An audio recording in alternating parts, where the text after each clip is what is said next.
வணக்கம். நான் பார்த்தேன் சமைத்தேன் அன்னபூர்ணி. இன்றைக்கி ரெசிபி என்னென்னு பார்க்கலாம் வாங்கோ. வணக்கம். நான் பார்த்தேன் சமைத்தேன் அன்னபூர்ணி. இன்றைக்கி நான் பண்ண போகிறது இந்த வின்டருக்கு எங்கள் ஆத்தில் பண்ணுறது தான். அதாவது இது கம்ப்ளீட் பாலக்காடு சமையல். இதை எப்படி பண்ணுறதுன்னு பார்க்கலாம். இங்கே நான் 2 கப்பில் அரிசி எடுத்து வச்சுட்டுருக்கேன். இந்த மட்டை அரிசி தான் இது. மோஸ்ட்லி எங்கள் ஆத்துலேயும் இது தான் பண்ணுவாங்க எங்கள் மாமியார். அந்த அரிசி எடுத்து வச்சுட்டுருக்கேன். இது தான் டெய்லியே நான் குக் பண்ணுறது இந்த ரைஸ் தான். அப்புறம் புழுக்கு, இந்த வின்டரில் கண்டிப்பாக புழுக்கு பண்ணுவேன். அந்த புழுக்குக்காக நான் கொஞ்சம் வாழைக்காய், அப்புறம் புடலங்காய், அப்புறம் இந்த மத்தன்னு சொல்லுவோம், அது எல்லோ பம்ப்கின், அப்புறம் ஒயிட் பம்ப்கின், இதெல்லாம் கொஞ்சம் கொஞ்சமாக எடுத்து வச்சுட்டுருக்கேன். இதில் கொஞ்சம் மஞ்சப்பொடியை போட்டு நான் இது 2த்தையும் தண்ணியை விட்டு குக்கரில் 2-3 விசில் வச்சுடுறேன். இந்த காய் கூட புழுக்குக்கு இந்த பச்சை பயிரும் போடுவோம். அதையும் நான் ஊற வச்சுருக்கேன் ஒரு 1/2 hour. இதையும் எடுத்து அது கூட வேக வச்சிடலாம் நம்ம. இப்போ நான் குக்கர் எல்லாத்தையும் வேக வச்சுன்னு வரேன். இது வின்டரில் கண்டிப்பாக எங்கள் ஆத்தில் பண்ணுறது உண்டு. நல்ல டேஸ்டியாக இருக்கும், வெரி ஹெல்தி ஆல்சோ. நிறைய பேர் கோவிலுக்கெல்லாம் போவா இல்லையா, அவள்லாம் இது ரொம்ப விரும்பி சாப்பிடுவாள். அவள் சில பேர் விரதம் இருக்கிறதுக்கு அவளுக்கு ரொம்ப சூட்டபுளாக இருக்கும். அதனால இது நான் ஒரு நாளைக்கு பண்ணுவேன். இந்த வருஷமும் நான் பண்ணி காமிக்கிறேன். இது எல்லாத்தையும் வேக வச்சிடலாம். இந்த புழுக்குக்கு கொஞ்சம் தேங்காய் அரைச்சி விடணும். அதுக்கு 1 கப்பு தேங்காய், 4 பச்சை மிளகாய், 1 டேபிள் ஸ்பூன் ஜீரகம். இது கோல்ஸாக அரைச்சா போல, ரொம்ப ஸ்மூத் பேஸ்ட்டாக அரைக்க வேண்டாம். இது தண்ணியும் விட வேண்டாம், வேணும்னா சும்மா ஸ்ப்ரிங்கிள் பண்ணிக்கலாம். இதை நான் அரைச்சின்னு வந்துடுறேன்.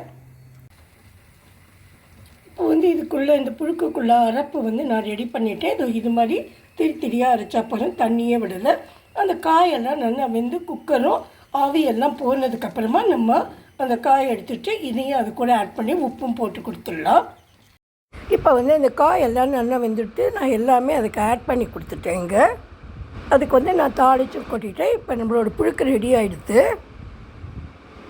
இதுக்கு தாளிப்புக்கு கடுகும் ஜீரகமும் கறிவேப்பிலையும் தான் வறுத்து கொட்டிட்டேன்.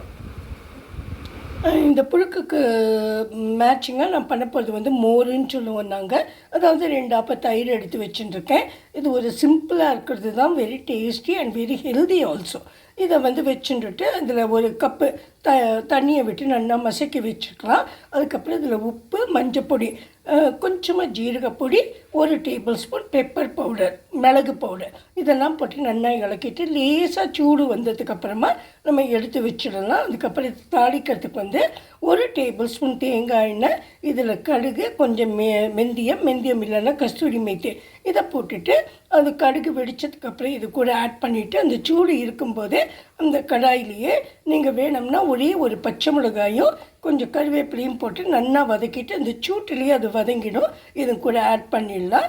இதுதான் அதுக்கு மேட்சிங்காக நான் பண்ண போகிறது. இதையும் நான் இப்போ பண்ணுறேன். இப்போ இந்த தயிரில் மஞ்சப்பொடியும் போட்டுட்டு இந்த ஓரமாக உப்பு போட்டுட்டு மிளகையும் நான் பொடிச்சு வச்சுட்டுருக்கேன்.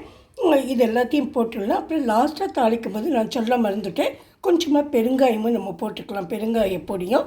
இப்போ இதில் தண்ணியை விட்டு மசக்கி லேசாக சூடு பண்ணி எடுத்துடுறேன். இந்த ஜீரகத்தை ஆட் பண்ணிவிட்டு இப்போ இதுக்கு தாளிச்சிடலாம் நம்ம லேசாக சூடு பண்ணிவிட்டு. இப்போ இந்த மோரும் ரெடி ஆகிடுச்சு, தாளிப்பு எல்லாமே கொடுத்தாச்சு. இப்போ நம்மளோட சமையலே ரெடி ஆகிடுச்சு. எங்கள் ரெட் ரைஸ் மட்டா ரைஸ் சாதம், இது புழுக்கு, இது மோர். இதுதான் இன்றைக்கி சமையல். இது நான் சொன்ன மாதிரி வின்டர் சமையல் தான், வின்டரில் பண்ணுறது தான். It will be very tasty.